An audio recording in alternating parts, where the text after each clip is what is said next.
ভাইয়া আপনার কাছে আমার দুইটা প্রশ্ন আছে, উত্তর না দিয়ে যেতে পারবেন না প্লিজ। প্রথম প্রশ্ন, এই ঈদে লটারির মাধ্যমে সিনেমা নির্বাচন করা হবে, 4টা সিনেমা আসবে, সেক্ষেত্রে তুফান সিনেমাটা লটারি নাও উঠতে পারে যতটুকু শুনেছি আমরা। আরেকটা ব্যাপার হচ্ছে যে এই ঈদেই নাকি অনন্য মামুনের আবার চুলকানি উঠছে যে তার দরদ সিনেমাটা আনবে, এই বিষয়ে প্লিজ ভাই একটু কিছু যদি বলতেন। অনেক দারুণ একটা প্রশ্ন করছো। আমার কাছে মনে হয়েছে যে ঈদের আগে এই দুইটা প্রশ্নের থেকে গুরুত্বপূর্ণ প্রশ্ন আর কিছু হতে পারে না। Thank you so much. প্রথম প্রশ্নটা অ্যান্সার করি যে লটারির মাধ্যমে ঠিক এই পর্যন্ত আসলে ব্যাপারটা মনে হচ্ছিল যে জল ঘোলাটে, মানে হতেও পারে নাও পারে। বাট আজকে যে আপডেটটা আমরা পেয়েছি সেটা হচ্ছে যে শেষ পর্যন্ত লটারি হচ্ছে এবং লটারির মাধ্যমে হচ্ছে 4টা ছবিকে তারা বেছে নিবে এবং এই 4টা ছবি হচ্ছে তারা রিলিজ দিয়ে যাচ্ছে এবং এটা শুধুমাত্র এবছর না, এর পরবর্তীতে যে কয়েকটা বছর আসলে এই সিনেমা রিলিজ হবে, তারা বাংলা সিনেমা বাঁচানোর জন্য এই সিস্টেমটা তারা করতে যাচ্ছে এবং এটা ধারাবাহিকভাবে ঈদে মানে এটা থাকবে। তো এই ব্যাপারটাকে আসলে আমরা কিভাবে দেখছি এবং সেই ক্ষেত্রে তুফান কি হতে পারে। প্রথম হচ্ছে যে একটা পসিবিলিটি আছে, শাকিব খান ভাগ্যলক্ষ্মী, রায়হান রাফির কিন্তু ভাগ্য অনেক ভালো। তো আমার কাছে মনে হচ্ছে 4টার মধ্যে লটারিতে শাকিব খানের তুফান উঠে যাবে। এটা হচ্ছে positive now, B positive man. And then সেকেন্ডটা হচ্ছে যে যদি উঠলো না তখন কি হবে, তখন কি হবে, তখন শাকিব খানের কেসটা আরও বেশি বাড়বে। তখন হচ্ছে যে বিভিন্ন হলে আন্দোলন হবে, তুফান চাই তুফান চাই। কারণ লটারিটা তো আর ঈদের আগের দিন হবে না, লটারিটা মিনিমাম ঈদের 7 দিন আগে হবে বা 5 দিন আগে হবে বা মিনিমাম 10 দিন আগে হবে, এরকম কিছু একটা হবে। তো তখন শাকিব খানের যারা ভক্ত রয়েছেন তারা কিন্তু বিভিন্ন হলের সামনে গিয়ে মিটিং করবে, মিছিল করবে, দাবি করবে, মানববন্ধন করবে। তখন বাংলার মানুষ বুঝবে যে শাকিব খান আসলে কে এবং শাকিব খানের দর্শক জনপ্রিয়তা বা ভ্যালু কত, এবং শাকিব খান এটা করবে।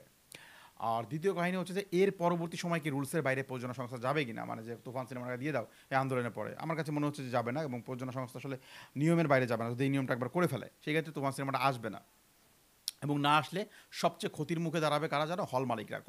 2-4 দিন আগে রুটস সিনেমা হলের মালিক আসলে একটা পোস্ট করেছে যে তারা আসলে এই 8-9 মাস যাবৎ বকেয়াতেই আছে, মানে তারা লস প্রজেক্টে আছে। ঈদে মানে গত যে প্রিয়তমা সিনেমাটা হিট করলো, সেই সিনেমার পরবর্তী সময়ে তারা আর কোনো মানে লাভের মুখ দেখে নাই, মানে লসেই আছে। ইলেকট্রিসিটি বিলই তারা উঠাতে পারছে না, তারপর হচ্ছে যে কর্মচারী বিল আসলে দিতে পারতেছে না, ধার করে দেওয়া লাগতেছে। এইভাবে করলে আসলে সিনেমা হল তারা চালাতে পারে না এবং তারা বলছে নতুন যারা সিনেমা হল বানাতে আসবেন ভাই প্লিজ চলে যান, এই নিয়মের মাধ্যমে হবে না। তারা অন্য মামনের দৃষ্টি আকর্ষণ করছে ভাই হিন্দি সিনেমা আনেন। সব কিছু মিলে একটা জবরদস্ত পরিস্থিতি। সেই ক্ষেত্রে তুফান না আসলে আমার কাছে মনে হবে যে এমন হয়ে গেল যে একে তো তুমি শুয়ে আছো, তুমি জানো যে লোডশেডিং হচ্ছে, 1 ঘন্টা পরে কারেন্ট আসবে, প্রচুর গরম, কিন্তু হঠাৎ করে তোমার মানে মাইকিং করা হলো যে আজকে আর কারেন্ট আসবে না। তখন আসলে তোমার ঘুম কিন্তু আর হবে না, কারণ তোমার ওই যে তুমি একটা চিন্তায় ছিল যে ভাই 1 ঘন্টা পরে তো কারেন্টটা আসবে, আমি ওই 1 ঘন্টা পরে তো একটু ঘুমাইতে পারবো, 1টা ঘন্টা কষ্ট করি। হল মালিকরা কিন্তু ঠিক ওই 1 ঘন্টার মতো সারা বছর ধরে অপেক্ষা করে যে না ঈদে সাকিব কিছু একটা দিবে, মানে এটা কিন্তু সাকিবের ঈদ বোনাস হয়।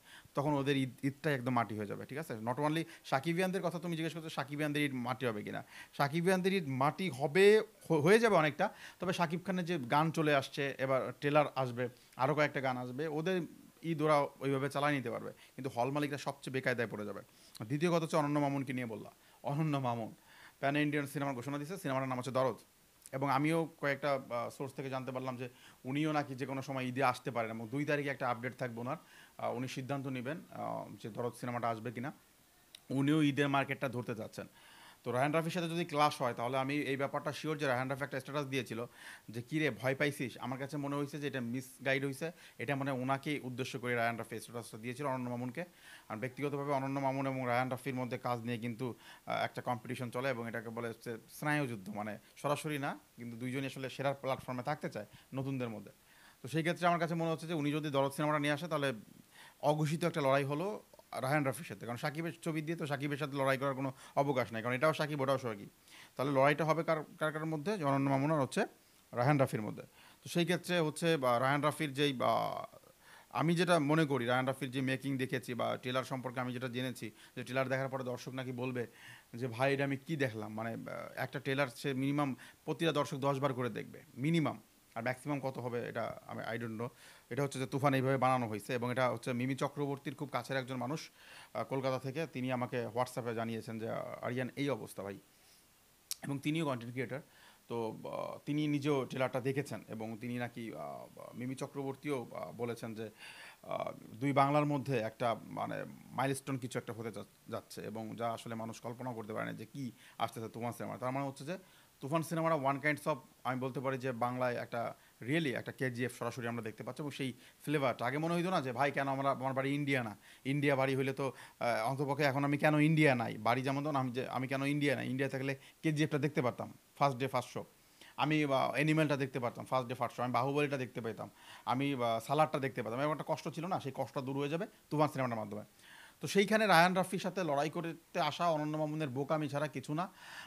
এবং আমার কাছে মনে হয়েছে যে সুপার ডুপার ফ্লপ যাবে দরদ এবং তুফানের সাথে পারবে না এবং তিনি সমালোচিত হবেন, বিশেষ করে সাকিবিয়ানদের কাছে সমালোচিত হবেন এবং এই সাহস আমার কাছে মনে হচ্ছে না যে অনন্য মামুনের আছে। রায়ান রাফির সাথে লড়াই করার মতো সাহস অনন্য মামুনের আছে বলে আমি মনে করি না। সো এই পুরোটাই হচ্ছে রিউমার এবং তুফানের সাথে লড়াই করার মতো ছবি দরদ না, এটা আমার personal opinion. Thank you so much. আর কোনো